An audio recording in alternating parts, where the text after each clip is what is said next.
말씀 보도록 하겠습니다. 오늘은 사도행전 강의 6탄이고요. 제목은 교회 그리고 예배라는 제목입니다. 사도행전 2장 43절에서 47절까지 보도록 하겠습니다. 다 같이 한 목소리로 합독하도록 하겠습니다.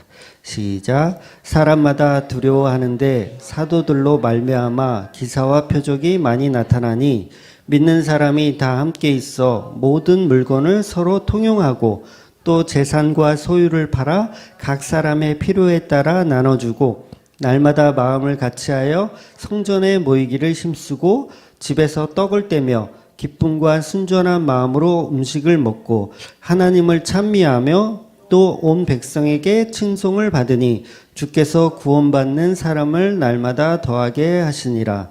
아멘. 네, 오늘은 교회 그리고 예배라는 제목입니다.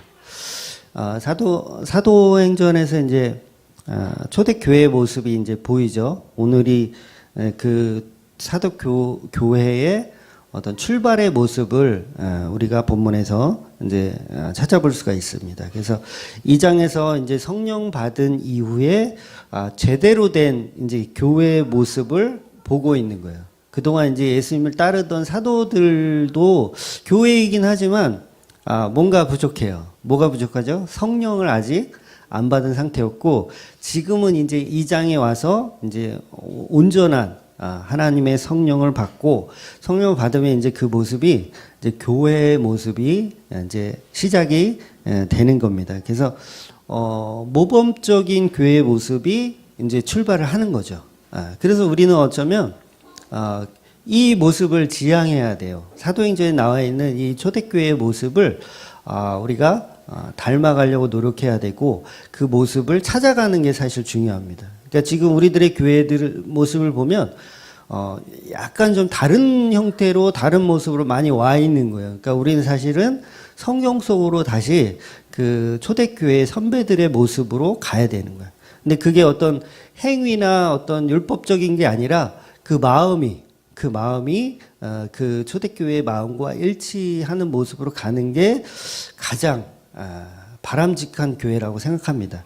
그러니까 이 오늘 본문에서도 보면 보통 우리 교회들이 하고 있는 뭐 사회 정화 운동이라든가 아니면 건강한 교회, 깨끗한 교회의 모습 이런 걸 사실 찾아볼 겨를은 없어요.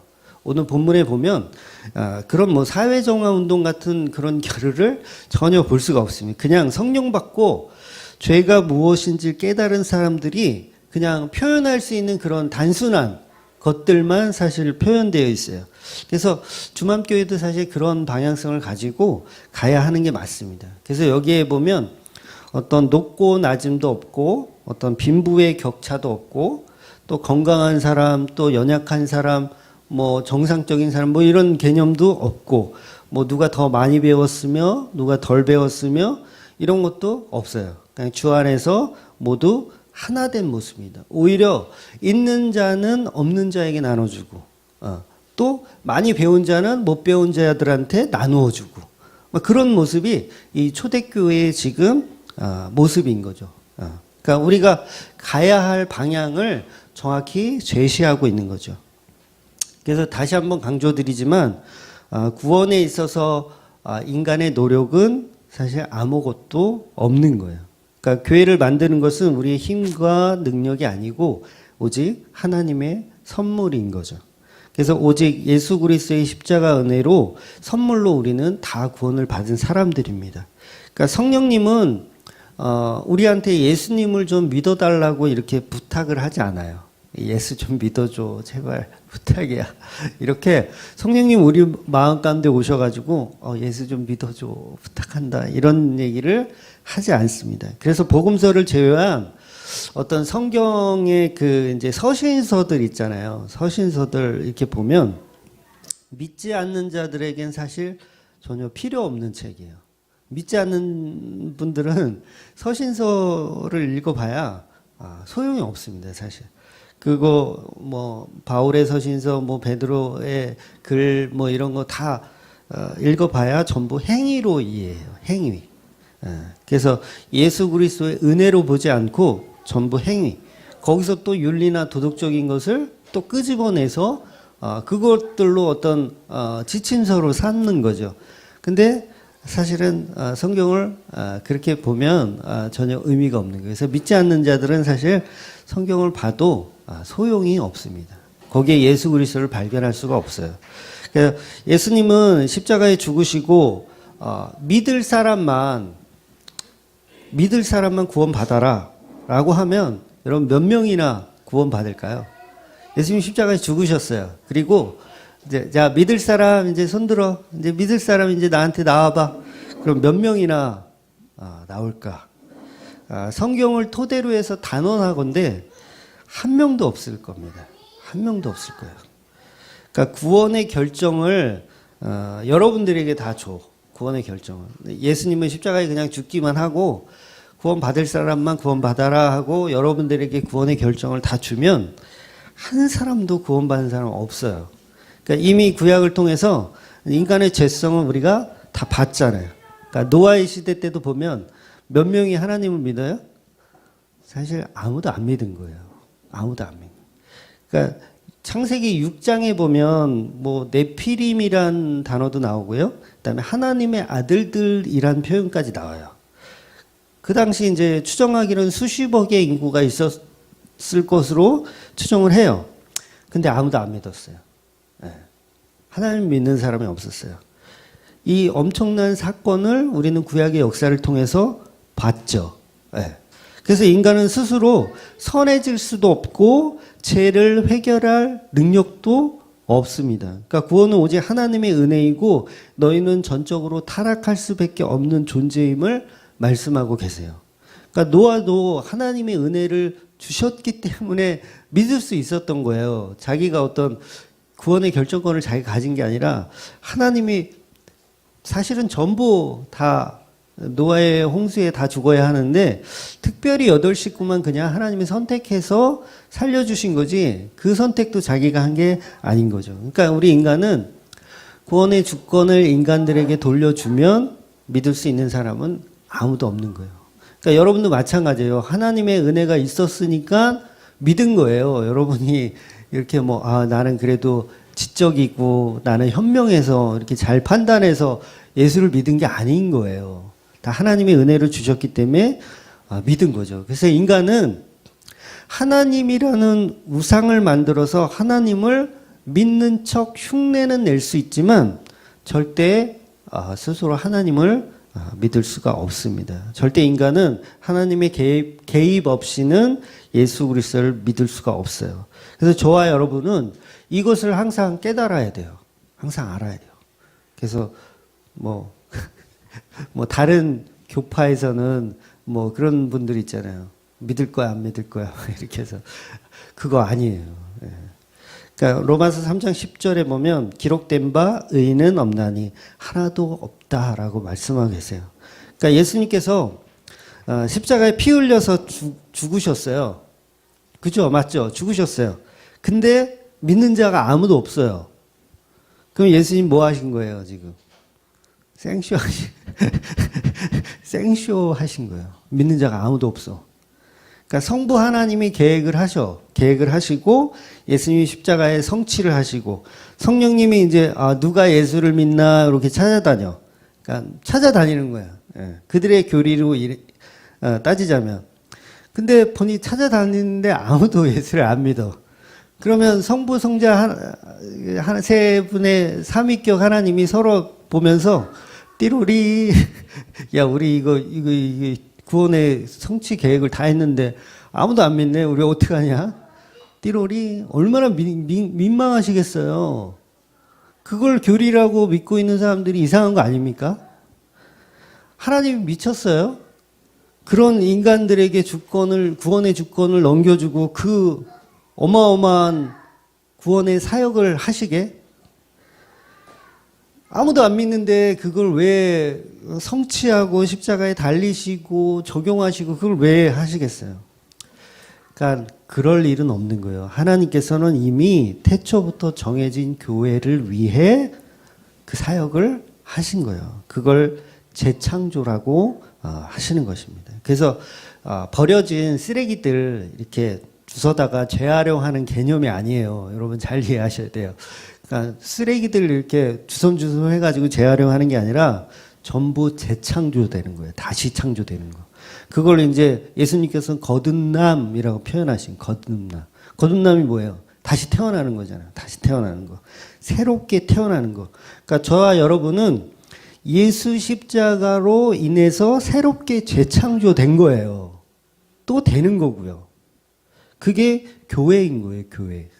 그러니까 하나님이 이미 태초부터 믿음을 가질 교회들을 정해 놓으시고 그 사람들을 위해서 구원의 성취, 십자가를 계획하고 성취하신 거예요. 그래서 성경이 반복적으로 개인적인 구원보다는 교회라는 그 단체를 설명하세요. 그래서 여러분 개인적으로 구원을 받는 이런 개념보다는 교회라는 단체가 구원을 받는 개념을 성경은 계속해서 설명하고 있는 거예요.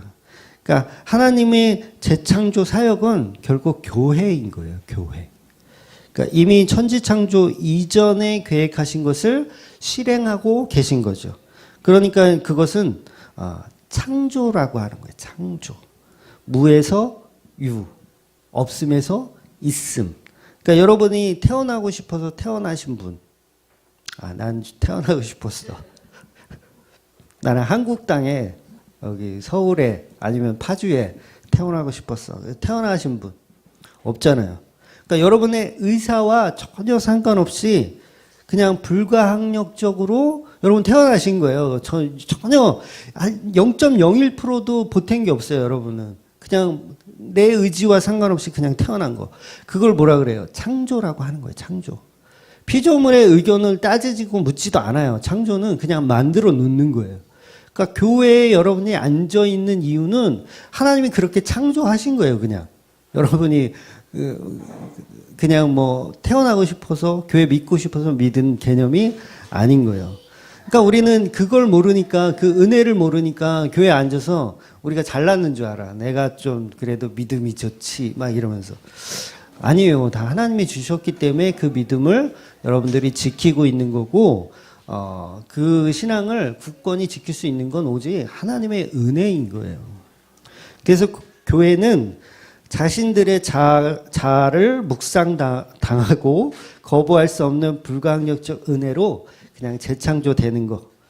전부 창조당하는 거예요. 창조당하는 거. 오직 성령에 이끌려서 당신의 의지와 상관없이 예수 그리스도를 믿게 되는 것입니다. 그러니까 어설픈 이 베드로의 설교를 듣고도 3,000명씩 막 회개하는 역사가 일어나는 거예요. 이게 얼마나 큰 은혜입니까? 전부 자기 힘으로 믿었는 줄 아니까 이렇게 목들이 뻣뻣해가지고 교회에서도 내가 막 믿음이 이만큼 좋다 이러면서 막 목이 뻣뻣해지잖아요.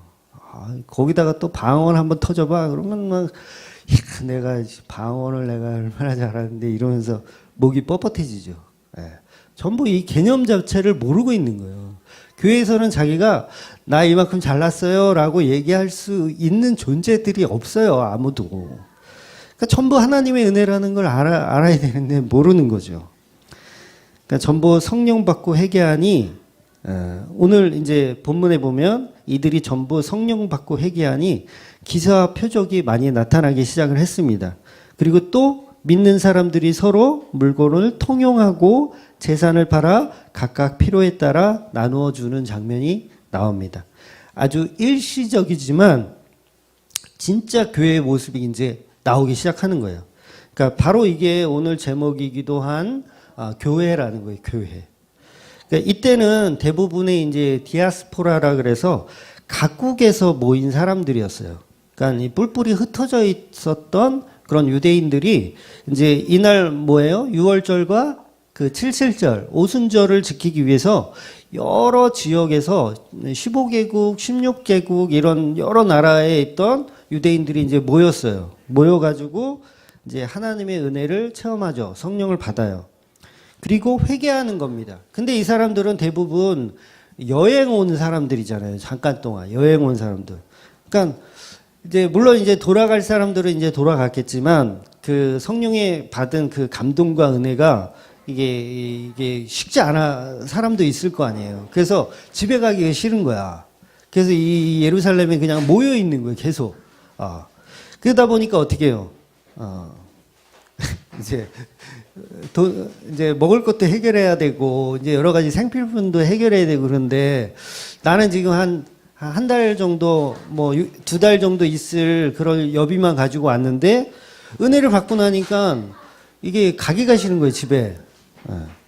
그러니까 사람들이 이제 필요에 따라 이제 나누어 주기 시작하는 거예요. 그러니까 근교에 있었던 예루살렘에 있었던 사람들이 자기 재산을 팔아서 그 사람들에게 밥도 챙겨주고 그다음에 뭐 옷가지들도 내어주고 이러면서 서로 복음을 함께 나누는 장면이 오늘 본문의 장면인 거예요. 그래서 많은 사람들이 그 성령의 음성을 듣고 모이는 거잖아요. 마가다락방에 성령의 음성을 듣고 이게 이제 구약으로 치면 이제 우레와 같은 소리, 천둥 소리를 막 들으면서 찾아오는 거예요. 그러니까 이게 나팔 소리죠. 어떻게 보면 나팔 소리를 듣고 하나님의 나팔 소리를 듣고 막 모이기 시작하는 거예요. 이게 본질적으로 이걸 예배라고 하는 거예요. 예배. 하나님의 성령의 은혜를 따라 모이기 시작하는 거. 이게 바로 예배인 거예요. 그러니까 예배는 어떤 행위를 하는 게 아니고요. 하나님의 소리를 듣고 그 앞에 나아가는 것. 그게 이제 예배인 거예요. 그러니까 보통 이제 배꼽을 땅에 댄다. 네, 배꼽을 땅에 댄다. 이게 무슨 뜻이에요? 네, 납작 엎드림. 배꼽을 땅에 대려면 어떻게 돼요? 전신이 다 바닥에 납작 엎드려야 되잖아요. 그러니까 당신은 나의 정복자입니다. 그런 표현이에요. 그게 예배인 거예요. 당신은 나의 정복자. 이렇게 고백하는 거예요. 그러니까 왜 그 뱀이요. 사탄이 하나님이 그러잖아요. 너는 배로 기어다니며 종일토록 흙을 먹을지. 이게 왜 배로 기어다닌다는 의미가 뭐예요? 너는 나한테 정복당한 정복자다라는 뜻이에요. 그러니까 당신은 하나님은 나의 정복자이십니다. 그걸 표현하는 거예요. 배로 배꼽이 없지만 뱀은 배를 땅에 대고 살아가는 그 상황. 그러니까 어떻게 보면 사탄도 하나님을 예배하는 예배자인 거예요. 네. 그럴 수밖에 없는 존재라는 거죠. 그래서 정말 이 예배가 무엇인지 아는 사람들은요, 그렇게 생활할 수밖에 없어요. 낮아짐으로 생활할 수밖에 없죠. 제가 아무리 여러분들에게 인간적으로 실족을 시키고 자존심을 건드리고 그래도 복음을 아는 사람들은 그 복음 때문에 예배하러 오시는 거예요. 그러니까 하나님을 예배하러 오시는 거죠. 그러니까 제가 잘나서가 아니라 뭐 교회들의 뭐 담임 목사들이 잘나서가 아니라 그 목사를 통해서 선포되는 하나님의 말씀, 예수 그리스도의 이야기가 너무 재미있고 듣고 싶어서 모이는 거예요. 그러니까 인터넷을 통해서 사실 들어도 돼요. 네, 들어도 되지만 예수님의 근원을 찾아서 여러분들이 오신 거예요. 대부분 이제 좀 멀리서들 이렇게 오셨는데 예배이기 때문에 오신 거잖아요. 단순히 그냥 말씀만 듣기 위해서면 집에서도 얼마나든지 들을 수 있어요. 근데 이 먼 곳까지 여비를 들여서 오신 건 바로 이 초대교회의 이 모습인 거예요. 가기 싫은 거예요. 성령의 은혜를 받고 나니까 가기 싫은 거예요. 그러니까 그 앞에서 하나님을 예배하면서 말씀을 듣기 원하기 때문에 여러분들이 시간을 내서 이렇게 먼 곳까지 오신 겁니다. 그게 예배인 거예요. 그게 예배. 그러니까 당연히 본문의 성도들도 사도들의 가르침이 더 듣고 싶은 거예요. 그러니까 안 가. 좀 가야 되는데 안 가. 그러니까 예수님 이야기를 더 듣고 싶은 거죠. 당연히 재창조된 교회 안에 더 머물고 싶어 한 거예요. 그러니까 예수님이 마르다와 마리아 집에 방문했을 때가 있어요. 방문했던 사건이 있어요. 그러니까 마르다는 열심히 주방에서 이제 요리를 준비하고요. 마리아는 싸가지가 없게 예수님 언니의 요리를 도와주지 않고 예수님의 곁에서 말씀을 듣고 있었어요. 네. 예수님 보통 최소한 한 12명은 데리고 다니시잖아요. 그러면 식사 준비가 얼마나 분주했겠어요. 갑자기 들이닥쳤을 텐데. 그럼 보세요. 그 당시 뭐 전자레인지도 없고 가스레인지도 없고 뭐 배달의 민족이 있는 것도 아니고 얼마나 힘들었을까요? 이 마르다가 식사 준비하는데. 근데 언니가 생각하니까 저 동생이 싸가지 없게 저기 식사를 안 도와주고 예수님 곁에서 말씀을 계속 듣고 있단 말이에요. 그러니까 얼마나 열받았겠어요, 언니가.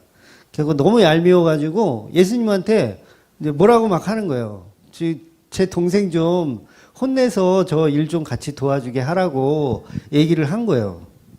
그러니까 누가 봐도 이 마리아의 행동은 틀려먹었죠. 싸가지 없이 어디서 언니는 열심히 주방에서 일하고 있는데 혼자 거기서 탱자탱자 놀고 있어요. 그러니까 예수님도 그렇죠. 그렇잖아요. 예수님도 그래 언니가 지금 힘드니까 너도 가서 빨리 도와주고 식사가 다 준비되면 그때 또 내가 얘기해 줄게. 이러시면 되잖아요. 그때 내가 또 얘기해 줄게. 나 지금 어디 갈 거 아니니까 식사 준비 먼저 같이 해라. 요게 맞잖아요. 근데 예수님은 오히려 마리아 편을 들어주고 마르다를 굉장히 무안하게 만드세요. 왜 이렇게 매몰차게 마르다의 요구를 묵살시키고 마리아의 편을 들어줬을까? 네. 제가 요한복음 할 때도 한번 전했던 내용인데 단순히 여러분 이 말씀은요 그냥 봉사보다도 말씀이 더 중요하다 뭐 그런 뜻으로 아마 이해하실 거예요. 물론 그게 틀린 얘기는 아니에요. 봉사보다 말씀이 더 중요하다 이 말씀 맞지만 이거보다 사실 더 큰 의미가 깊이가 있는 거예요. 뭐냐면 마리아가 누구죠? 마리아가 누구냐면 향유 옥합을 깨뜨렸던 여인이에요. 그러니까 누가복음에는 이름이 거론되지 않지만 요한복음에는 이름이 거론되거든요. 마리아예요.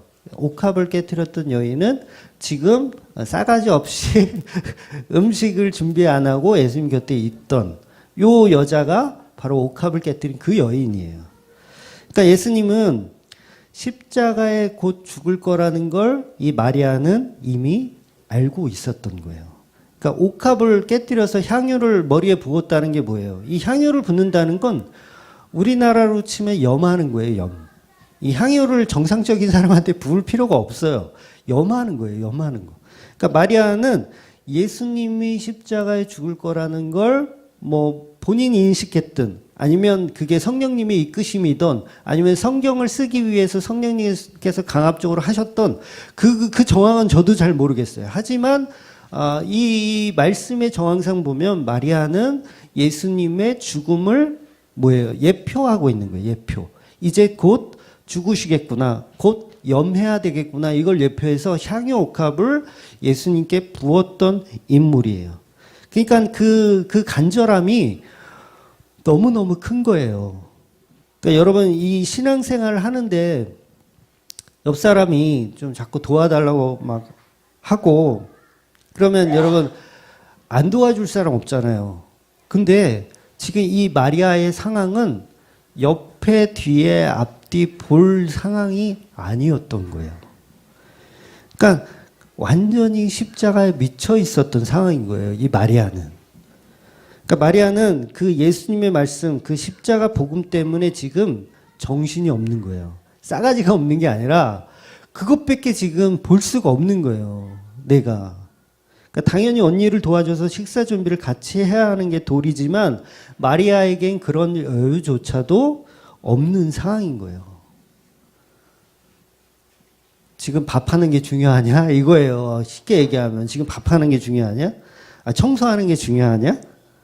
이 말씀, 이 생명의 이 말씀, 이 십자가 복음 이걸 들어야지 하는 거. 그러니까 우리는 십자가 복음의 가치 말고는 별로 중요하게 여기서는 사실 안 되는 거예요. 좀 점심밥이 좀 맛이 없어도 되고 교회가 좀 거미줄도 있고 좀 이렇게 청소가 잘 안 돼 있어도 괜찮아요. 그게 본질이 아니기 때문에 그런 거예요. 그러니까 여러분 중에 누가 이 강대상을 이거를 기증했다고 칩시다. 이 강대상을. 그럼 예배 때마다 볼 거 아니에요. 저거 내가 산 건데, 내가 기증한 건데. 항상 이 강대상을 교회 올 때마다 볼 거예요. 뭐 어디 이상 없나. 그럼 뭐예요? 예배보다는 그거에 관심을 쏟게 되어 있어요. 우리는. 그러니까 어떤 분이 여기 앞에 인테리어를 싹 이렇게 벽돌로 이게 지금 이게 무늬가 아닙니다. 진짜 이게 타일로 다 붙인 거예요. 굉장한 인테리어죠. 여러분이 이걸 했다고 기증해서 했다고 치자고요. 그럼 교회 올 때마다 뭘부터 보겠어요? 아, 어디 타일 하나 떨어진 거 없나? 뭐 어디 보수할 데는 없나? 그거 보는 거예요. 그거 보는 거. 아, 내가 기증한 거 뭐 이상 없나? 그러면 그 순간 여러분들은 예배자로서 실패하고 있는 거예요. 실패하고 있는 거. 예를 들어서 이 꽃꽂이를 이유리 집사가 항상 하잖아요. 그러면 이유리 집사도 마찬가지예요. 교회 올 때마다 저 꽃꽂이 상태를 이렇게 볼 거 아니에요. 그럼 뭐예요? 예배의 흐름을 또 뺏겨버리는 거예요. 그러니까 이 꽃꽂이는 사실 아무나 하면 안 돼. 정말 이게 어느 경지에 오른 사람이 해야 돼. 해놓고도 하나님의 말씀에 집중할 수 있는 정도의 어떤 신앙의 깊이가 있어야 사실 꽃꽂이도 하는 거예요. 그러니까 여러분 헌신 같은 거, 헌물 같은 거, 특히 헌물, 뭐 기증하는 거 이런 거 웬만하면 하지 마셔야 돼요. 웬만하면 하지 마셔야 돼요. 그냥 돈으로 내세요. 괜히 수작 부리지 마시고 그냥 돈으로 내시면 돼요. 그러니까 뭐 드럼을 사준다든가 아니면 뭐 PPT를 사준다든가 아니면 뭐 기타를 사준다든가 하면 예배 때마다 그거 쳐다보는 거예요. 예배 때마다. 저거 내가 한 건데. 다 예배를 방해하는 것들이에요. 차라리 안 하니만 못한 겁니다. 그래서 오늘 본문에 뭐라 그래요? 필요에 따라 나누어 주고라고 이제 필요에 따라. 오늘 본문의 교인들이 많이 모여 있어요. 수백 명이 아마 생활을 했을 거예요. 생필품도 필요하고 식사 해결도 해야 되고 돈이 많이 필요합니다. 그래서 대부분 여행 중이던 사람들이니까 돈이 없잖아요.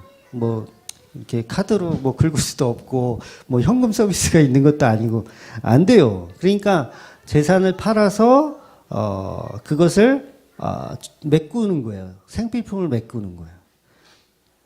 그러니까 가까이 있는 사람들, 예루살렘에 이제 거하고 있던 사람들이 위주로 해서 재산을 파는 거죠. 이제 나중에 보겠지만 바나바라고 하는 그 인물도 자기 재산을 팔아요. 팔아가지고 이제 교회를 섬깁니다. 그 이제 나중에 또 이제 그 아나니아와 삽비라 이야기가 또 나와요. 이제 그거 들어가면 제가 한 번 더 얘기 드리겠지만 두 부부가 단순히 돈이 아까워서 헌금을 빼돌리다가 죽는 게 아닙니다. 그 아나니아와 삽비라 사건은 아시죠? 그러니까 헌금한다고 해놓고 재산을 팔아가지고 너무 아까운 것 같아. 그래서 한 반은 이렇게 꽁쳐두고 나머지 반만 베드로 앞에 갖다 놓으면서 이게 전부입니다라고 얘기했다가 바로 죽어요. 바로 죽고 이제 두 부부가 죽습니다. 이렇게 시간 차이는 있지만 죽어요. 그러니까 이 아나니아 삽비라가 사실 어떤 의미냐면 이 옷값을 깨뜨린 마리아를 흉내낸 가짜예요. 네. 옷값을 깨뜨린 마리아를 흉내내는 가짜. 그래서 여러분 함부로 이렇게 헌물하고 그러시면 안 돼요. 거기에 마음을 뺏겨버리기 때문에. 네. 그래서 헌물해가지고 괜히 예배에 방해되면 여러분들 아나니와 삽비라 모습 되는 거예요. 차라리 하지를 마세요. 그럴 정도의 수준이 안 되면 안 하시는 게 낫습니다. 왜 그 절에 가면, 절도 그렇고 요새 교회도 그런데, 절에 가면 이렇게 뭐 하나, 이렇게 건물 하나 건축해 놓으면 거기 명패 같은 게 있어요. 그러면서 이 기증자? 이 건물을 지을 수 있게 기증한 사람들 이름을 빼곡하게 적어 놔요.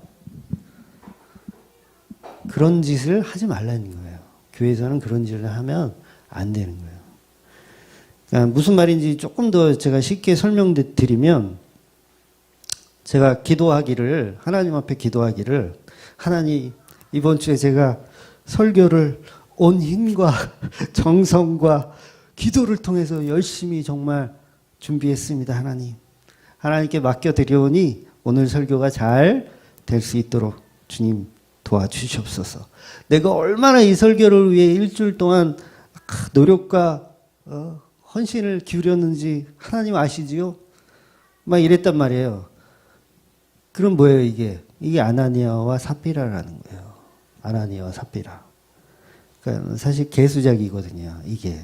그러니까 무슨 설교를 온 힘을 다해서 준비를 해요. 매주 설교를 하다 보면, 이제 책 보는 것도 지겨워, 이제. 책 보는 것도 지겹고, 이번 주는 그냥 로이드 존스 목사님 설교하신 거 대충 짜집기 해가지고, 하고, 다음 주는 존 파이퍼 거 대충 짜집기 하고 해야지. 막 요지라를 해놓고서 하나님 앞에 가서 기도할 때는 내가 일주일 동안 열심히 막 준비했습니다. 라고 사기를 치는 거죠. 요게 아나니와 삽비라의 모습이라는 거예요. 이게 저의 행동뿐만 아니라 여러분도 다 똑같이 그런 행동을 할 수 있다라는 거예요. 내가 좀 헌물 하나 해놓고서 그거 하나님 내가 이거 했습니다. 내가 이거 만드느라고 노가다를 열흘 동안 했습니다. 이러면서 하나님 앞에 내세우는 척 하는 거. 이게 아나니와 삽비라의 모습인 거예요. 근데 십자가 은혜를 정말 아는 사람은요, 요행을 부릴 겨를이 없어요. 요행을 부릴 겨를이 없어요. 어떻게 해서든지 설교 준비할 때도 한 글자라도 더 자료를 모으고 수집해서 어떻게 하면 양질의 말씀을 전할까 이걸 고민하게 되지 막 하나님 앞에 막 이렇게 막 나 이만큼 했어요. 요게 될 수가 없다니까요. 그러니까 헌금도 전부 자발적으로 누가 뭐라고 할 것도 없이 전혀 아까운 마음이 없이 해야 되는 거예요. 여러분 다 마찬가지입니다. 내가 어느 정도 수준의 금액이 넘어가면 아깝다는 생각이 들면 하지 마셔야 돼요. 하면 안 돼요. 근데 내가 이 정도 수준에서는 전혀 아깝지 않다. 그럼 그 정도 수준에서만 하시면 되세요. 네. 그러니까 44절, 45절 볼게요. 믿는 사람이 다 함께 있어 모든 물건을 서로 통용하고 또 재산과 소유를 팔아 각 사람의 필요를 따라 나눠주며. 여러분 헌금이 바로 이런 겁니다. 헌금이 이런 거예요. 그러니까 내가 헌금 드리는 걸로 하나님께 바칩니다. 이거 다 개수작이라고 제가 전에 말씀드렸죠. 하나님 앞에 바치는 게 아니에요. 그러니까 헌금은 소유를 팔아서 필요에 따라 나누어 주는 거예요. 성도들의 필요에 따라 나누어 주는 게 헌금인 거예요. 그러니까 나중에 이제 4장에 가면 이런 내용이 한 번 더 나오거든요. 제가 잠깐 읽어 드릴게요. 4장 32절. 믿는 무리가 한 마음과 한 뜻이 되어 모든 물건을 서로 통용하고 자기 재물을 조금이라도 자기 것이라 하는 이가 하나도 없더라. 자기 재산을 자기 거라고 생각하는 사람이 없대요. 이게 무슨 말이냐면 겨를이 없는 거예요. 내가 예수 그리스도의 십자가 말고는 그것을 챙길 만한 겨를 자체가 없는 거예요. 내가 강대상을 이거를 헌물을 했는데 이걸 바라보면서 내가 했다라고 생각할 겨를조차도 없는 거예요. 이게 진짜 교회의 모습인 거죠. 그러니까 십자가 복음을 아는 자들은 전혀 아깝지 않고 그걸 눈에 보이지도 않아요. 그러니까 아나니와 삽비라처럼 어떤 목적을 가지고 하면 절대 안 됩니다, 여러분. 그러니까 교회 헌금은요, 필요에 따라 나누어 주는 거예요. 필요에 따라. 그러니까 필요도 없는 거액을 여러분 헌금할 필요 없어요. 네. 헌금하지 마세요. 누가 이제 한 100억을 이제 감동을 탁 받아가지고 그 사람은 억만장자인가 봐. 돈이 너무 많아. 근데 어느 순간 제 설교를 듣고 감동을 받았어. 그래서 나한테 100억 정도는 껌인데 이거 저기 주맘교회 보내줘야 되겠다. 딱 그랬어요. 그래서 목사님 이거 100억 보낼 테니까 이걸로 근사하게 빌딩 하나 이렇게 건축하시고 제대로 이제 목회를 시작하십시오. 이렇게 100억을 보내줘요. 그럼 그게 뭐라고요? 그 돈으로 인해서 주맘교회는 이제 끝나는 거예요. 끝장나는 거예요. 없어지는 거예요. 이 땅에서. 그러니까 오히려 그건 독이 되는 거예요. 독이 돼. 왜? 필요에 따라서가 아니잖아요. 필요하지가 않잖아요. 지금 우리 여기 성전 건축이 왜 필요해요? 지금 있는 자리도 다 텅텅 비어 있는 상황인데. 그러니까 누가 10억만 주잖아요. 10억만 주잖아요. 그럼 주말교회 끝나요. 끝나. 누가 설교 준비를 열심히 하겠어요. 끝나는 거예요. 10억만 있으면은 이제 이거 먹튀해야 되겠다 이 생각하지. 이거 고생해서 내가 이거 몇 명 안 되는 성도 넣고 내가 이걸 해야 되나. 분명히 그럴 거예요. 예. 그러니까 필요에 따라서 주지 않는 헌금은 독이에요, 독. 여러분 절대 하면 안 돼요. 저희 교회뿐만 아니고 다른 교회도 마찬가지예요. 절대 하지 마세요. 그러니까 교회들이 성장해서 크면 돈 많아지면 다 부패하잖아요. 99% 부패하잖아요. 그러니까 이건 인간이기 때문에 어쩔 수가 없다니까요. 인간이기 때문에. 저 목사는 좀 괜찮은 목사니까 100억을 주건 1000억을 주건 전혀 흔들림 없을 거야. 거짓말이에요. 100%다 거짓말이에요. 본인이 안 흔들려도요, 본인 주위에 있는 사람들이 다 흔들게 만들 거예요. 그쵸, 사모? 100억 들어오면 어떻게 할 거예요? 우리 하와이로 뜨자고 하겠죠? 네.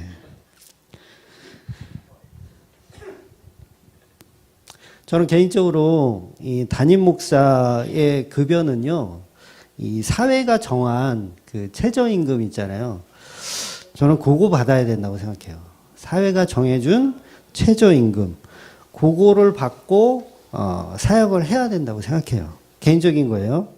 그러니까 요새 좀 작은 교회 말고 또 미자립 교회 목사들은 좀 전화 안 했으면 좋겠어. 미자립 교회 욕하는 거 아니니까. 큰 교회 목사들은 요새 보면 뭐 사택 유지비. 그 뭔지 알죠? 개인적으로 갖고 있는 담임 목사의 생활하는 그 사택. 그 사택 유지비를 교회에서 대줘요. 사택 유지비 대주죠. 그 다음에 자동차도 사줘요. 웬만한 큰 교회들은 다 중대형차, 뭐 제네시스 이런 거 사주더라고요. 기름값 다 대주죠. 그 다음에 활동비라는 것도 줘요. 뭐 누구 만나면 이제 밥 사고 뭐 차 사고 이런 활동비 주죠. 또 도서비 주죠. 그 다음에 또 품위 유지비 주죠. 그다음에 가족 있으면 가족 수당도 주죠. 또 애들 뭐 해외 유학 가면 해외 유학비 주죠. 도대체 월급이 왜 필요할까요? 그런 목사님들한테 월급이 왜 필요할까요? 최저임금만 받아도 충분하다고 생각해요. 돈이 많으니까 주체를 못하고 딴짓들을 그렇게 하는 거예요. 그러니까 교회는 반드시 필요에 따라서 나누어 주는 거예요. 필요에 따라서. 필요하지 않은 헌금은 하실 필요가 없어요. 예. 그러니까 그거는 다 욕심이에요, 욕심. 주는 자도 욕심이고 받는 자도 욕심인 거예요. 43절 계속 보겠습니다. 사람마다 두려워하는데 사도들도 말미암아 기사와 표적이 많이 나타나니. 이 당시는 예수를 믿는다는 것은 아직까지는 좀 두려운 일이었어요. 그 당시 사도행전 2장까지는 예수를 믿는다는 일이 두려운 일이었어요.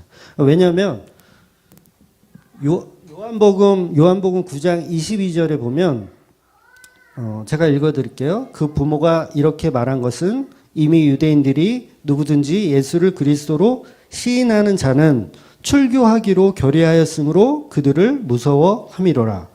그러니까 예수를 믿는다는 것은 유대교에서 출교당하는 일이었어요. 그 당시에도. 예수 믿으면 출교예요, 출교. 근데 이 출교라는 것은 단순히 그냥 뭐 예배 드리러 못 가고 성전에 못 가고 신앙생활 못 한다는 이런 개념이 아니고요. 국가로부터 제명을 당하는 상태인 거예요. 국가로부터 제명을 당하는 상태. 그러니까 요즘으로 치면 불법 체류자 같은 상황이 되는 거예요. 그러니까 주민등록도 없어지고, 그러니까 병원도 당연히 못 가죠. 병원도 못 가고 약 처방 같은 것도 못 받아요. 그러니까 학교도 못 가고 국가로부터 어떤 혜택도 못 받는 게 출교예요, 출교. 그러니까 예수 믿으면 사회로부터 완전히 격리당하는 거예요. 격리당하는 거. 그러니까 물질적으로나 정신적으로나 완전히 왕따가 되는 거죠. 그게 이제 출교인 거예요. 그러니까 예수 믿다가 걸리면 유대교인인데 예수 믿다가 걸려. 그럼 출교예요. 그러니까 예를 들어서 그 니고데모가 예수님 밤에 찾아왔잖아요. 근데 그거 찾아오고 막 이러는 게 누구한테 걸려. 그럼 출교당하는 거예요. 출교당하는. 그래서 밤에 아무도 없을 때 니고데모 몰래 찾아오는 거예요. 걸렸다가 출교해요. 그러니까 지금 이 사도행전 2장에서도 예수를 믿는 게 그렇게 쉬운 거는 아니었어요. 그러니까 성령이 강하게 붙으셨기 때문에 예수를 믿은 거지 3,000명씩 이렇게 믿는다는 자체는 말도 안 되는 상황인 거예요. 근데 그런 역사가 일어난 거죠. 그러니까 완전히 출교당하면 사회로부터 매장당하는 상황인 거예요. 근데 보세요. 그런 사람들이 계속해서 예수를 믿을 수 있었던 이유가 뭐예요? 여기서 나오는 기적과 표적을 그들이 보았기 때문에 믿은 거예요. 그러니까 요거를 성도의 견인이라고 할 수 있어요. 그러니까 어떻게 해서든지 믿을 수 있게 하나님이 이끌어 가시는 거. 그게 하나님의 방법으로 이끌어 가시는 거예요. 그래서 이 기사와 표적은 예수 그리스도의 십자가의 성취를 알리는 복음인 거예요, 사실. 그러니까 사회가 만들어 놓은 그 법보다 더 강한 것을 보여줄 필요가 있었던 거예요. 하나님 입장에서, 성령 입장에서는. 그래서 기사와 표적을 계속해서 보여주는 거예요. 그러니까 늘 말씀드리지만 이 기사와 표적, 신유 은사 자체에 큰 의미를 두시면 안 돼요. 이거 자체에는 아무 의미가 없어요. 그러니까 그 사복음서에도 보면 뭐 병자 고치고 신유 은사 행했던 일들 나오잖아요. 그게 뭐예요? 전부 예수 그리스도의 십자가를 가리키는 손가락인 거예요. 손가락. 자, 예수의 십자가를 바라봐라라는 기사와 표적이 전부 이 손가락인 거예요. 그러니까 예수가 그리스도다. 그리스도라는 뜻은 메시아라는 뜻이에요. 예수가 메시아다. 예수가 그리스도다라는 것을 가르치는 손가락들. 그게 기사와 표적들인 거예요. 그러니까 예수가 하나님의 아들이고 메시아라는 걸 가르치고 있는 거죠. 가리키고 있는 거죠. 그러니까 그가 죄를 이기고 저주의 바다를 걸을 수 있는 사람이다라는 걸 상징적으로 계속 복음서는 이야기하고 있는 거예요. 그러니까 그 손가락에 우리는 사실 집중할 필요가 없는 거죠. 그 손가락을 가리키는 방향, 그 방향에 있는 그분, 예수 그리스도, 그 십자가를 봐야 하는 거예요. 그래서 2019년 현 시대는 예수님께서 십자가를 통해서 구원을 완성하셨기 때문에 더 이상 새로운 기적과 표적 손가락은 필요가 없어요. 네. 이거는 아주 너무도 간단한 진리예요. 더 이상 손가락이 필요가 없어요. 왜냐하면 그 손가락은 특별 계시인 성경을 통해서 이미 완성이 됐기 때문에 더 이상 손가락이 필요 없어요. 그러니까 아직도 손가락이 필요하다라고 해서 뭐 신사도 운동이다, 뭐 신유 은사다, 막 이런 거 하는 사람들은 다 성경을 위배하는 거예요. 위배하는 행동이에요. 성경 필요 없다라고 말하는 거랑 똑같은 거예요. 그러니까 성경이 여러분 부족합니까? 부족해요. 아, 부족하니까 요한계시록 후서가 더 필요하고 막 이래요? 아니잖아요. 성경 자체로서 하나님의 말씀으로서 완성되어 있어요. 이 성경이 뭐예요? 손가락이에요, 손가락. 근데 손가락을 아직도 더 필요하다고 기사와 표적을 요구하고 막 꿈을 꿀 것이요. 뭐 그러면 안 된다는 거죠. 그러니까 전부 이단적인 행동이에요. 예수 그리스도의 성경 말고 다른 걸 내세우면 다 이단적인 행동인 겁니다. 자, 46절 볼게요. 날마다 마음을 같이하여 성전에 모이기를 힘쓰고 집에서 떡을 떼며 기쁨과 순전한 마음으로 음식을 먹고 47절 하나님을 찬미하며 또 온 백성에게 칭송을 받으니 주께서 구원받는 사람을 날마다 더하게 하시니라. 구원받는 사람들은 이렇게 교제하고 싶어지는 게 당연한 겁니다. 예. 여러분도 교제하고 싶어서 이렇게 나오셨잖아요. 그죠? 교제하고 싶어서. 그러니까 요즘은 바른 복음을 전하는 사람들이 너무 이제 별로 없어서 극소수라서 교제하기가 사실 좀 힘들어요. 네. 제가 봐도 그런 것 같아요. 좀 믿는 자들이 좀 제대로 믿는 자들이 여기저기 많이 있어야 뭐 동네 교회 가도 너무 즐겁게 교제하면서 하나님을 예배할 수 있는데 이거는 그냥 의미도 없고 떡을 왜 떼는지도 모르고 찬미를 어떻게 하는지도 모르고 서로 자기 자랑하기 바쁜 게 교회의 현실이잖아요. 그러니까 떡을 뗀다는 게 이게 여러분 무슨 의미죠? 그냥 단순히 맛집 찾아다니면서 야 우리는 오늘은 어느 맛집 갈까 이러면서 이게 떡을 뗀다는 얘기인가요? 이게 아니죠. 이 떡을 뗀다는 이유는 성찬을 얘기하는 거예요. 성찬. 즉 예수님의 십자가 사건을 교인들이 모여서 묵상하는 거예요. 예수님이 제자들에게 떡을 떼면서 예수님의 피와 그 살을 말씀하셨지. 이런 걸 같이 교제하는 거예요. 교제. 그러니까 이걸 떡을 뗀다라고 성경이 표현하고 있는 거예요. 결국 말씀 보고 교제하고 찬양하며 이 사도 교인들이 모여가지고 뭐 하는 거예요? 예배하고 있는 거예요. 예배하고 있는 거예요. 그래서 교회는요, 예배하러 모이는 거예요. 예배하러. 하나님을 예배하고 예수 그리스도의 십자가를 함께 나누려고 모이는 겁니다. 그러니까 예수 그리스도의 십자가 구원 앞에 자복하고 회개하며 그 구원을 기뻐하고 또 떡을 떼며 감사하고 함께 나누는 거. 그래서 이 교회를 섬기지 못하시는 분들, 가난한 성도분들, 이런 분들도 가급적이면 두세 분이라도 모여가지고 떡을 떼셔야 돼요.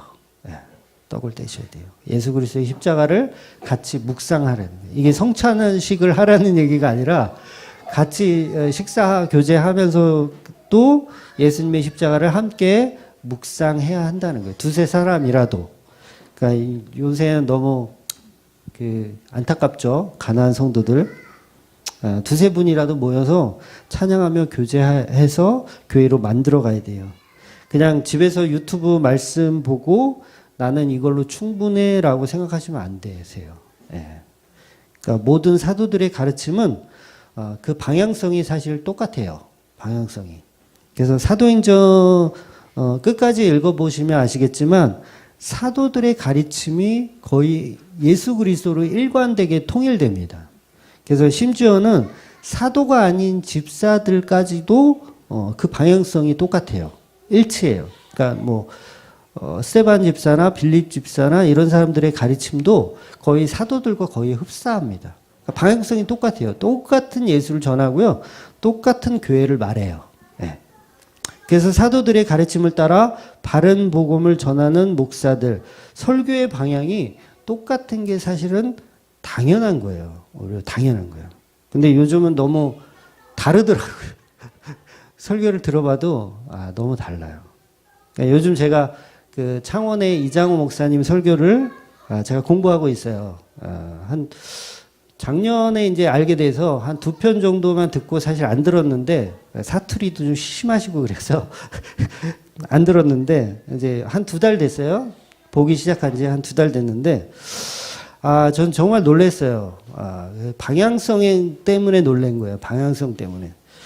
정말 일면식도 없는 분이고 그분하고 학교도 다르고 동네도 다르고 전혀 만날 저기가 근거가 없는데도 물론 그분은 뭐 이게 뭐 그렇다고 얘기는 못 하실 수 있겠지만 제가 볼 때 이장호 목사님 방향성이 저하고 똑같아요. 예. 그래서 사실은 많이 놀랐어요. 그래서 오래되신 분들은 아시겠지만 저희 교회 이제 오래되신 분들 아시겠지만 제가 이 방향성을 가지고 설교를 한 지 이제 5년이 좀 넘잖아요. 그때도 욕을 많이 먹었거든요. 처음에 한 3년 정도는 욕을 많이 먹었어요. 그러니까 그때도 막 이재철 목사님 그 설교 원고 그대로 좀 해줘라라고 얘기하는 분도 계셨고 그 정도로 제가 하는 설교가 안 맞은 거예요. 일반 성도들한테. 왜 다른 복음을 전하는 것처럼 많은 분들이 그렇게 느꼈어요. 그런데 그 방향성은 저는 이제 맞다고 생각하고 계속 고집해 온 거죠. 고집해 오다 보니까 이런 저하고 같은 방향성의 목사님을 발견하게 되니까 너무 놀라운 거예요. 너무 놀랍고 기쁘기도 하고 그런 거죠. 그러니까 이 사도들의 방향성은요, 이 똑같은 거예요. 똑같은 거. 그러니까 사실 어떻게 보면 이게 당연한 건데 모든 교회가 그런 식으로 가야 하는 게 당연한 건데 우리가 지금 너무 잘못 가고 있는 거죠. 교회들이. 그러니까 10장 이후에 계속 보면 아시겠지만 사도들의 가르침이 조금 달라 보이잖아요. 달라 보이면 공회를 열어가지고요. 그걸 일치를 시켜요. 뭔가 좀 서로 좀 달라 가르치는 내용들이. 그러면 이거 안 되겠다. 우리 다시 일치를 시키자. 이래서 공회를 열어서 일치를 시켜요.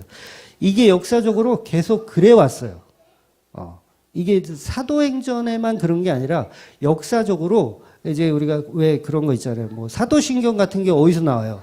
그게 교회들이 모여서 결의한 내용들이거든요. 그러니까 역사적으로 보면 사도의 가르침이 달라지기 시작하면 안 되니까 계속 하나로 규합시켜 왔어요. 근데 최근에 와서는 이제 그런 게 다 무너진 거죠. 다 무너져가지고 한국교회 이단들이 얼마나 많습니까? 각자 자기 스타일대로 하는 거예요. 근데 원래는 계속해서 성경을 토대로 해서 벗어나면 모여서 우리 벗어난 것 같다. 우리 좀 제대로 가자. 이렇게 계속 해가는 게 사실 맞는 거죠. 근데 지금은 너무 많이 벗어나 있어서 다시 돌아가기도 힘든 지경에까지 왔죠.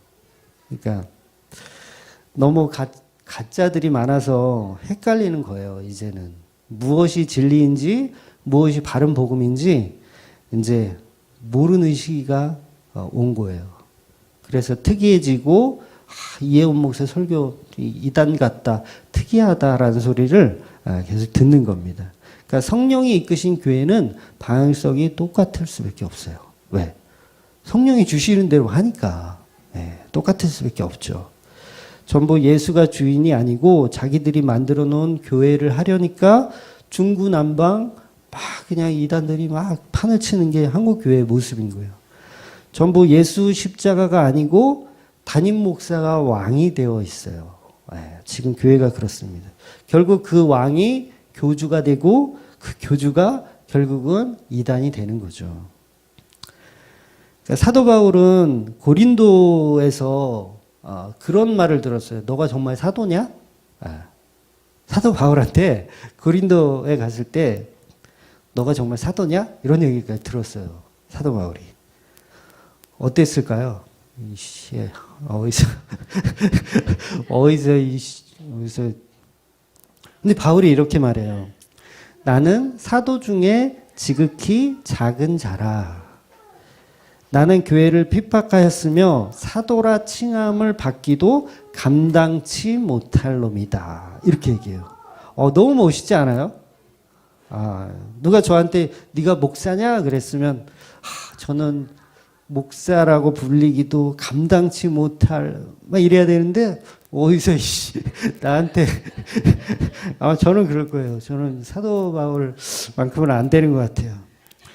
그럼 사도 바울이 그러잖아요. 나는 사도라 칭함을 받기도 감당치 못할 거다. 그러면서 아주 잘 아는, 여러분들이 잘 아는 그러나 나의 나된 것은 하나님의 은혜로 된 것이다. 그러니까 내가 사도의 일을 지금 하고 있는 것은 내가 자격이 있어서가 아니로 나의 나된 것은 하나님의 은혜로 내가 사도의 역할을 그냥 하고 있는 거다. 이렇게 겸손하게 얘기해요. 너무 멋진 말이죠. 저희 중에 목사가 있습니까, 여러분? 목사가 있어요? 네. 장로가 있습니까? 저는 전부 개수작이라고 생각해요. 네. 목사가 어디 있고 장로가 어디 있고 권사가 어디 있고 그런 게 어디 있습니까? 목사는 여러분 사도가 아니에요. 성경에서 말하는 사도가 아니에요. 그냥 교회에서 한 역할을 맡은 직분을 받은 사람에 불과한 거예요. 그냥 설교하는 목사, 설교를 담당한 성도인 거예요. 설교를 담당한 성도. 그냥 이름 불러줄 게 없으니까 그냥 목사라는 이름을 불러주는 것 뿐이지. 목사라는 단어 자체가 성경 어디에 나와요? 다 찾아보세요. 성경에 목사라는 단어 없어요. 안 나와요. 그냥 만들어준 거예요. 사람들끼리. 그러니까 이 한국 교회는 사도도 없고 사실 목사도 없는 거예요. 다 동일한 성도예요, 성도. 그러니까 제 명함에 5년 전에 만들었던 명함에 보면 성직자와 성도의 구분이 없이 그냥 동일한 예배자로 섬기는 교회다. 이게 이렇게 제가 써놨잖아요. 그러니까 없어요. 그 잘난 척 하고 싶은 사람들이 만들어 놓은 거예요. 목사라는 타이틀 자체가. 교회는 오직 예수 그리스도 말고는 전부 개수작인 거예요. 전부. 장로가 어디 있어요? 다 평신도지. 그냥 그렇게 우리가 존경해주고 이렇게 저거 해주는 것 뿐이지 장로가 교회를 어떻게 하고 이런 개념 아닌 거예요. 그러니까 전부 다 우리는 직분을 받을 때마다 더욱 겸손해져야 돼요. 우리가 자랑하고 다니면 결국 그게 아나니아와 삽비라가 되는 거예요. 내가 주맘교회 담임 목사야, 내가 주맘교회 장로야, 막 이러면서 막 이러고 다니면 아나니아와 삽비라예요. 나는 그 자격을 받을 그것도 감당치 못할 사람이지만 내가 은혜로 하고 있습니다. 막 이렇게 가야죠. 나는 목사라 칭함을 받기도 감당치 못하겠습니다. 나는 장로라 칭함을 받기도 감당하지 못하겠습니다. 이런 모습으로 우리는 가야 돼요. 그게 교회예요. 그게 교회. 그러니까 저와 여러분이 십자가 복음을 제대로 모르니까 이게 안 되는 거예요. 십자가 복음을 몰라요. 그러니까 그게 안 되는 거예요. 자꾸 자기를 드러내고 싶어하고 낮아지는 거 싫어하고. 야, 대표 기도를 왜 그따위로 하냐. 차라리 하지 마. 그러면 교회 떠나요. 안 그래요? 여러분? 여러분이 대표 기도 했어요. 담임 목사 예배 끝나고 야, 대표 기도를 그따위로 왜 이렇게 준비를 못해? 그러면 100% 교회 떠날 거예요.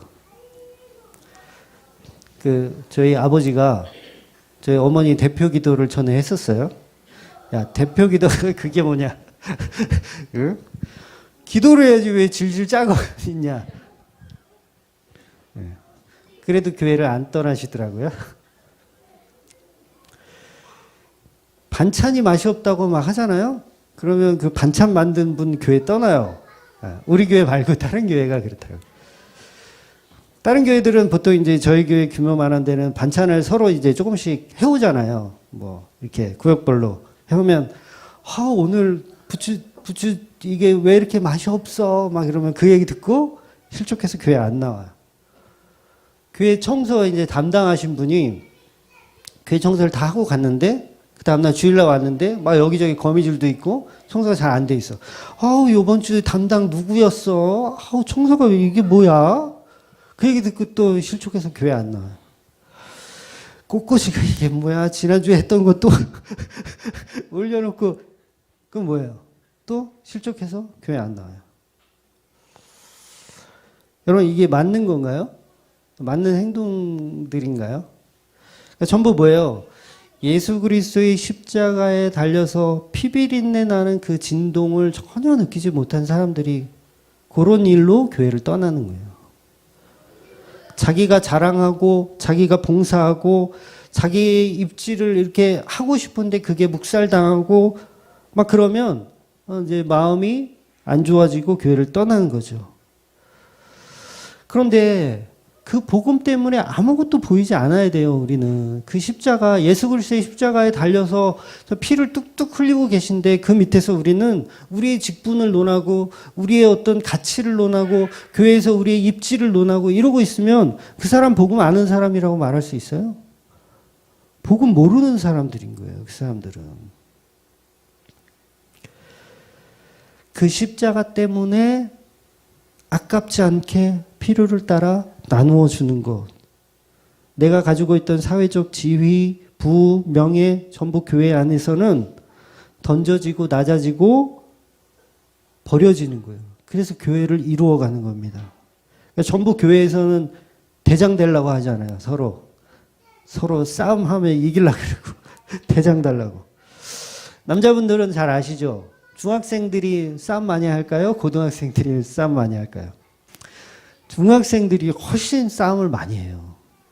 왜냐하면 중학교 때는 이제 서열을 정해야 되기 때문에 서로 싸움을 많이 해요. 근데 고등학교에 올라가면 학기 초 한 1학년 그 초 때만 좀 싸우지 2, 3학년 때는 별로 안 싸웁니다. 애들이.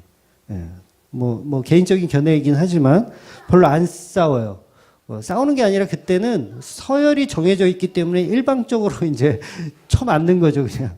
서열이 근데 중학생들은 아직 서열이 좀 완전히 정해지지 않기 때문에 이렇게 싸움을 많이 합니다.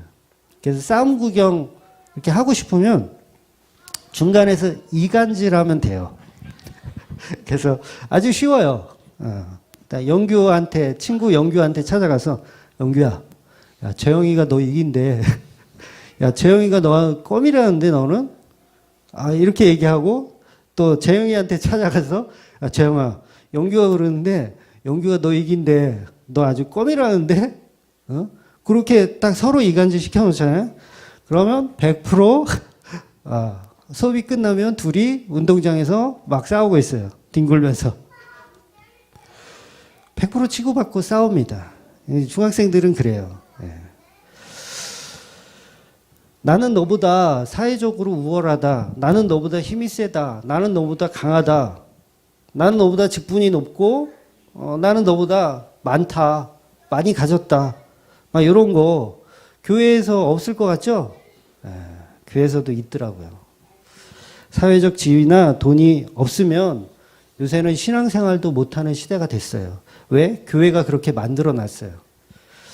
언제부턴가 한국 교회가 돈 없으면 교회 못 가요. 예, 그런 이상한 집단이 돼버렸어요. 그러니까 교회 모여서 전부 자기 자랑 하기 바쁜 거예요. 교회에서는 나그네와 고아와 가부가 발 디딜 틈이 없어요. 이제는. 지금은 그래요. 그러니까 서론에서 말씀드린 것처럼 구원은 오직 하나님의 은혜, 하나님의 선물로 받은 사람들이 모여 있는데도 교회 안에서 나 있음을 얘기해요. 나 있어요. 나 여기 있어요. 나 여기 많아요. 막 이러면서. 근데 교회에서는 없음을 말해야 되잖아요. 나 없어요. 나 능력도 없고요. 나 돈도 없고요. 나는 명예도 없고요. 지위도 없어요. 이렇게 자기 가치 없음을 말해야 하는 이 교회에서 서로 자기 자랑을 하다 보니까 고아와 나그네가 발 디딜 틈이 없는 거예요. 새신자가 이렇게 오잖아요. 그럼 저는 지난 5년간 단 한 사람에게도 초면에 직업을 물어본 적이 없어요. 여러분 한번 생각해 보세요. 여러분이 교회 처음 왔을 때 제가 뭐 하시는 분이세요? 물어본 적 있어요? 아무도 저는 그런 질문 안 해요. 5년 동안 마찬가지였고 앞으로도 그럴 거예요. 무슨 직업을 가졌는지 물어보지 않습니다. 물론 이제 본인들이 스스로 이제 얘기를 하게 되시죠. 근데 제가 먼저 뭐 하는 분인지 물어보지 않아요. 또 어떤 분들은 그거 가지고 또 목사가 이렇게 교인들한테 관심이 없냐고 그렇게 얘기하는 사람들 실제로 있더라고요. 교회에 성도가 오면 그 사람이 무슨 직업을 가졌고 뭘 하는지 집안에 밥숟가락 몇 개인지 다 알아야 하는 게 목사의 저거 아니냐 이렇게 얘기하는데 그렇게 말하는 분도 있어요. 실제로. 근데 저는 그렇게 생각하지 않아요. 예. 목사는 그 사람 집에 밥숟가락이 몇 개인지 그거 몰라도 돼요. 말씀만 제대로 정하면 되는 거예요. 전하면 되는 거예요.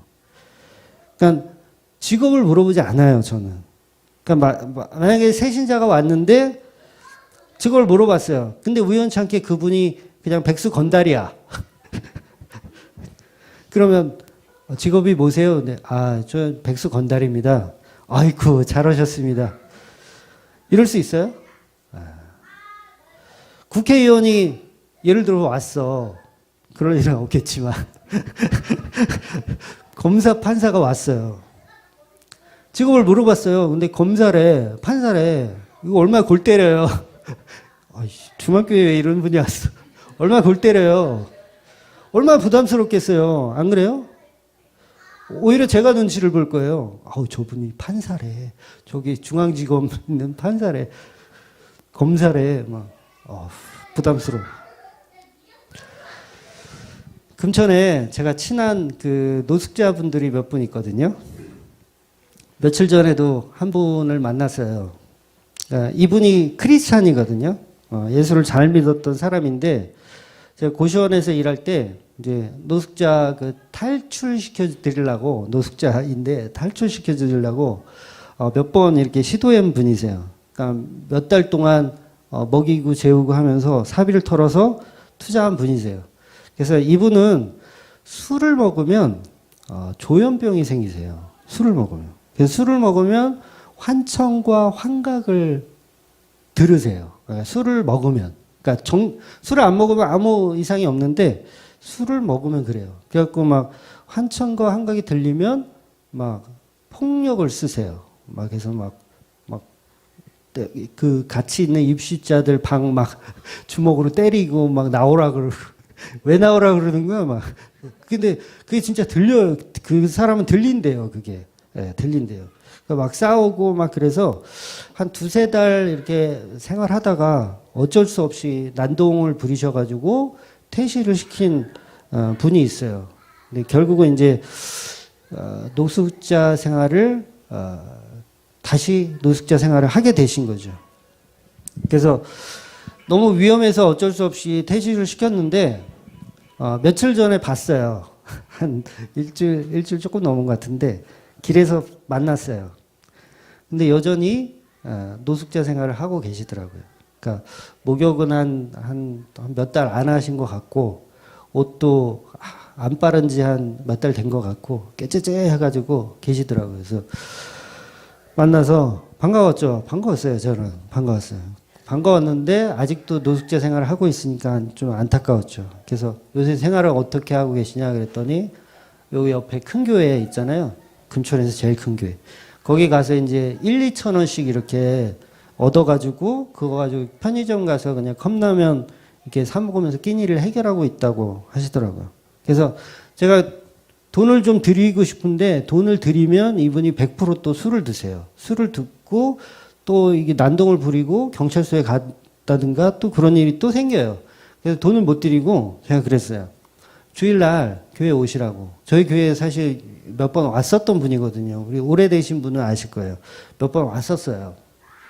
그때는 이제 멀쩡하게 이제 목욕도 하시고 오셨죠. 그래서 11시에 교회 오시라고 하셨어요. 근데 안 오셨죠? 오늘 안 오셨어요. 근데 그분이 대뜸 한다는 소리가 뭐냐면, 아니, 이 꼴로 교회를 어떻게 가요? 그러는 거예요. 네, 이 꼴로 교회를 어떻게 가요?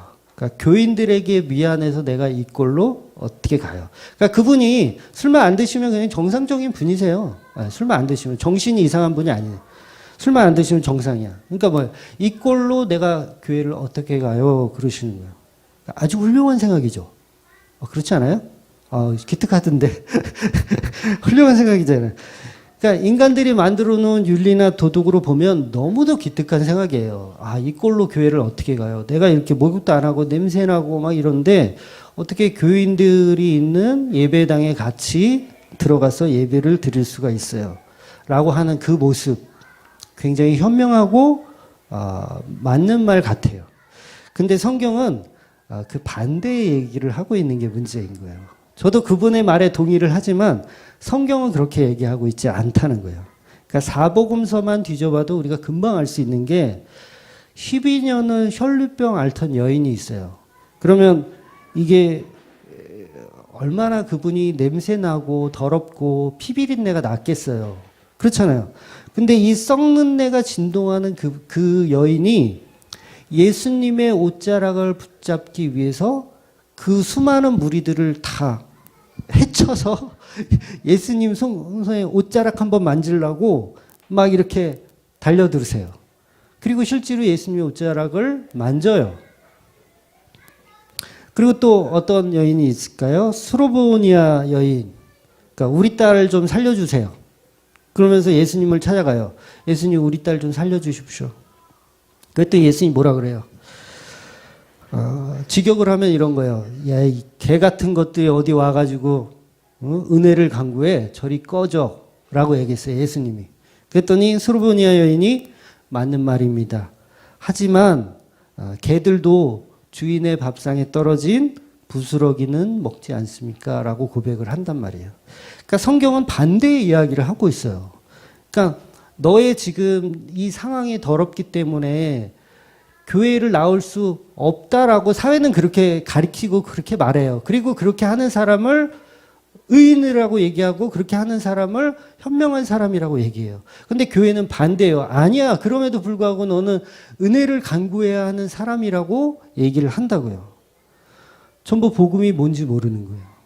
그러니까 그분 역시 그 노숙자분 그분 역시 아직 복음이 뭔지 모르는 거예요. 진짜 복음은 안 되면 내가 더럽고 추하고 막 이런 게 보일 틈이 없는 거예요. 그냥 목사님이 교회 오라 그러면 이 은혜 꼭 가겠습니다. 이러고 와야 되는 거예요. 사실 자기 그 노숙자의 그 생활에서도 뭐예요? 자기 가치를 챙기고 있고 자기 모습을 챙기고 있는 거예요. 여전히 복음이 뭔지 모르고 있는 거죠. 많은 분들이 그래요. 교회 나가면 교회 나오라고 하면 내가 좀 성공한 다음에 나갈게요. 내가 돈 좀 번 다음에 나갈게요. 아유 내가 지금 뭐 내세울 것도 없고 명품백 명품백이라도 하나 들고 교회 가야지. 명품백도 없는데 이거 교회를 어떻게 가요? 이게 지금 한국 신자들의 모습이란 말이에요. 근데 아니에요. 아무것도 없어도 교회를 가야 되는 거예요. 그 은혜를 간구해야 되는 거예요. 전부 노숙자의 모습을 하고서 자기의 가치를 챙기려고 교회를 거부하고 하나님의 은혜를 거부하고 있는 모습인 거예요. 사람들이 나를 볼 때 어떻게 생각할까? 내가 교회 가면 사람들이 나를 어떻게 평가할까? 나는 직업도 변변치 않은데 사람들이 나를 어떻게 평가할까? 목사가 나를 좀 우습게 보면 어떡하지? 뭐 이런 거 전부 안 되는 거예요. 전부 기각돼야 돼요. 전부 없어져야 될 일들이에요. 우리는 늘 그렇게 교회 안에서도 우리를 포장하길 원합니다. 계속 포장하길 원해요. 근데 전부 죽어야 한다니까, 죽은 시체들이 되어야 한다니까 계속해서 자기를 포장해요. 계속 포장. 우리가 전부 예수 죽인 사형수, 시체인데, 여러분 다 시체예요. 저와 여러분 다 시체예요, 시체. 썩는 냄새나는 시체. 근데 거기에 이제 회칠해가지고 이렇게 좀 근사한 척 이렇게 나온 것 뿐이지, 다 시체예요, 다 시체. 그분이 오늘 안 왔지만 노숙자분들이 여기 와서 앉아 있어요. 냄새 나요. 그래요, 추해요. 근데 여러분들하고 뭐가 다를까요? 저하고 뭐가 다를까요? 다를 거 하나도 없어요. 네. 그분은 그 병 때문에 그렇게 된 것 뿐이지 우리하고 별반 다를 거 없어요. 똑같아요. 제가 사실 그 며칠 전에 우리 이 집사님 이 집사님 저 좀 보세요. 네, 이 집사님 때문에 은혜 받은 내용이 있어요. 뭐냐면 아마 집사님 기억 못 하실 거예요. 뭐였냐면 제가 좀 무리하면 좀 허리가 좀 아프니까 오후 예배 때는 내가 앉아서 설교를 하는 날이 혹시 있을지도 모르겠다. 그래도 좀 이해를 해달라고 얘기한 적이 있어요. 그랬더니 대뜸 우리 이 집사님 큰 소리로 누워서 하셔도 돼요. 이렇게 기억나세요? 네. 누워서 하셔도 돼요. 이렇게 소리를 크게 내주셨어요. 제가 그 얘기 듣고요. 사실 제 어떤 자아, 내가 여기 좀 이렇게 스물스물 올라오던 게 완전히 무너졌어요. 그날은 제가 말씀을 안 드렸어요. 일부러. 좀 이걸 좀 더 느끼고 싶어서 감동을. 솔직히 저는 그 정도는 생각 못 했거든요. 허리가 아프면 누워서 설교한다? 저는 상상해 본 적이 없어요. 근데 대뜸 누워서 하셔도 돼요. 그 얘기를 딱 들었을 때, 물론 이제 농담 반 진담 반으로 하셨는지 뭐 어떤 의미로 하셨는지는 모르겠지만, 저는 누워서 한다는 생각 안 했어요. 한 번도 해본 적이 없어요. 이 깊은 울림이 저를 아주 휘감았는데, 그러니까 여전히 뭐예요? 저도 제 가치 챙기기 위해서 있는 거예요. 야, 어떻게 누워서 설교를 해? 막 요거. 그러니까 바른 복음을 전한다고 하면서 저도 역시 안 되고 있는 거죠. 그러니까 제 가치를 챙기는 거예요. 쪽팔리게 어떻게 누워서 설교를 해요. 그래도 앉아서 해야지. 요 가치를 저도 챙기고 있는 거죠. 그러니까 오직 예수 그리스도의 십자가의 은혜, 그 십자가의 은혜를 알면, 누워서 하면 어떻고, 진짜 팔다리가 없으면 어때요? 그 누구죠? 닉 부이치치인가? 뭐 그 친구처럼 손발이 하나도 없으면 어때요? 하면 되죠. 설교하면 되죠. 교회는 자기 가치를 챙기는 곳이 절대 아닙니다. 오직 예수 그리스도의 은혜 받은 사람들이 자기를 부인하고 예수 그리스도의 십자가 복음을 나누는 곳입니다. 이게 초대교회예요. 그러니까 오늘 설교가 이제 서론만 하다가 이렇게 끝나는 것 같은 이런 느낌인데, 여러분의 가치, 내 가치를 챙기지 마시고 예수만 믿으세요. 예수의 가치로만 챙기세요. 그 십자가 앞에서만 배꼽을 땅에 대고 낮아지세요. 당신만이 나의 정복자이십니다. 그 마음으로 신앙생활하면 절대 여러분 실족할 일 없어요. 목사가 막 뭐라고 막 삿대질하고 막 그래도 여러분들은 그 복음 때문에, 십자가 때문에 나올 수밖에 없어요.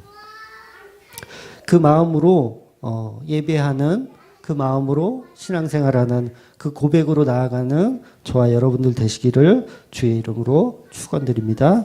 아멘. 기도하겠습니다.